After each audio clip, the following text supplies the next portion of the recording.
But we begin in California now, where the manhunt is on after police say a gunman killed at least 10 people and injured 10 others in the Los Angeles suburb of Monterey Park. This came after thousands of people had gathered for a Lunar New Year festival in the city. NBC's Josh Letterman is on the ground for us in Monterey Park. What do we know at this hour, Josh? Well, as of about an hour and a half ago, when we heard from law enforcement, a suspect was still on the loose with police. The county sheriff describing that suspect as an Asian male, saying he's between 30 and 50 years old. Now, that descriptor about him being an Asian male has started to add to some of the questions here about whether this could potentially be a hate crime, what some of the motivations could have been in this incident, given that we are in a community that is about 2/3 Asian American, about a third Hispanic here in Monterey Park. And this, of course, was taking place on the eve of the Lunar New Year, just down the street from where there were major celebrations taking place, although police say at this point they don't believe those two were connected. Police do say that they are looking into whether another incident that took place about 2 miles down the road might have been connected. But beyond that, police still have more unanswered questions than they do answers at this point. The sheriff of LA County describing recently just how much they don't know. Take a listen. Everything's on the table. We don't know if this is specifically a hate crime defined by law. But who walks into a dance hall and guns down 20 people? The description we have now is of a male Asian. Does that matter? I don't know. I can tell you that everything's on the table.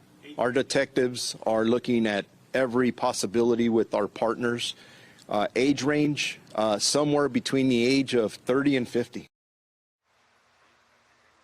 Police also say there's a white cargo van that is associated with that second incident that took place a couple miles down the road in a community called Alhambra, where authorities say that a gun was apparently wrestled away from someone who might have been attempting another mass shooting at a similar location, another ballroom where people might have been gathering on a Saturday night.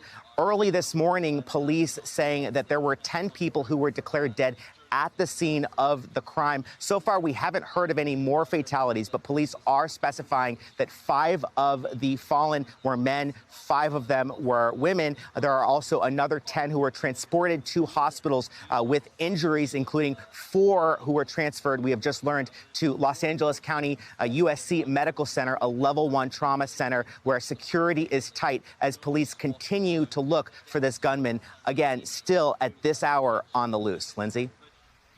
Hey, Josh, we also know that the city is canceling its Lunar Day festivities today. How's the community feeling with the gunman still on the loose?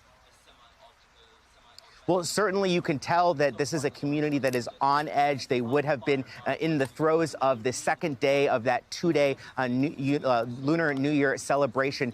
Here, that has been canceled, but authorities saying that they are still encouraging people to go out and celebrate if they feel comfortable, that this incident should not stop people from being able to safely celebrate a holiday that is very important in this community. As you drive down the street, you see the various decorations as this community that would be celebrating is now, of course, both dealing with the trauma and the aftermath of this incident and still wondering if this community is safe as police look for that suspect.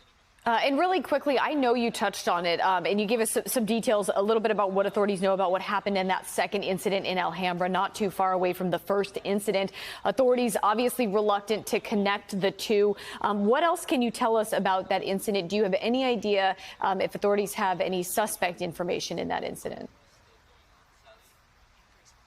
We know, Corey, that there was a similar description for the suspect that was seen at that second incident. The police say it was also an Asian male that they believe is associated with that. But beyond that, all we know is about that white cargo van that was apparently spotted in connection with that. Police have said that is a van of interest. They are urgently seeking more information, asking the community to send in tips if they have them. But beyond that, that, police acknowledging at this point in time that while these incidents occurred only 17 or so minutes apart, just a couple of miles from each other, they cannot, with specificity and certainty at this point, say that those two incidents are connected. But certainly that is a top priority right now as this investigation moves forward. Corey?